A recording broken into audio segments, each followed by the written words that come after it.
सुधाकर मनेरे यांनी विविध संस्थांवर कार्य करत शैक्षणिक, सामाजिक, राजकीय असं विविध क्षेत्रात दबदबा निर्माण केला होता. त्यांनी केलेले कार्य हे अविस्मरणीय आहे असं मत माजी सरपंच व ज्येष्ठ सदस्य मधुकर मनेरे यांनी व्यक्त केलं.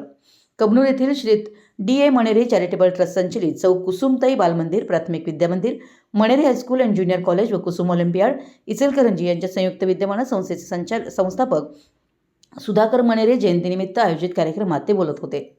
अध्यक्षस्थानी संस्थाध्यक्ष शीतलकुमार मनेरे होते. सेक्रेटरी अनिलकुमार मनेरे, उपाध्यक्ष सुभाष केटकाळे, सदस्य प्रेम मनेरे, सम्मान मनेरे, ज्योती शीतलकुमार मनेरे, साक्षी अनिलकुमार मनेरे, मधुकर मनेरे, अरुण मनेरे, समन्वयक अशोक वसगडे उपस्थित होते. मधुकर मनेरे यांच्या हस्ते सुधाकर मनेरे यांच्या प्रतिमेचं पूजन करण्यात आलं. विद्यालयाच्या वतीनं सुधाकर मनेरे यांच्या स्मृतीस अभिवादन करण्यात आलं. शाळेमध्ये विविध स्पर्धांचं आयोजन करण्यात आलं. विद्यार्थ्यांसाठी स्मरण खेळ, मेहंदी, चित्रकला, हस्ताक्षर, बुद्धिबळ व पालकांसाठी पाककला, संगीत खुर्ची या स्पर्धा घेण्यात आल्या. माजी विद्यार्थिनी भाग्यश्री कोपारडे हिने रांगोळीतून काकांचं चित्र रेखाटलं.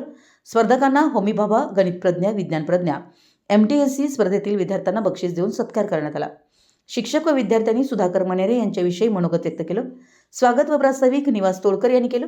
सूत्रसंचालन वैशाली पाटील यांनी केलं. आभार सुधा शिलेदार यांनी मतदारसंघातील मानले. यावेळी मुख्याध्यापिका पुष्पा अयनापुरे, प्राचार्य वैशाली मंगसुळे, विभाग प्रमुख, शिक्षक, शिक्षिका, कर्मचारी, विद्यार्थी, विद्यार्थिनी उपस्थित होते. मराठी S न्यूजसाठी कबनूरहून जंदुलाल फकीर.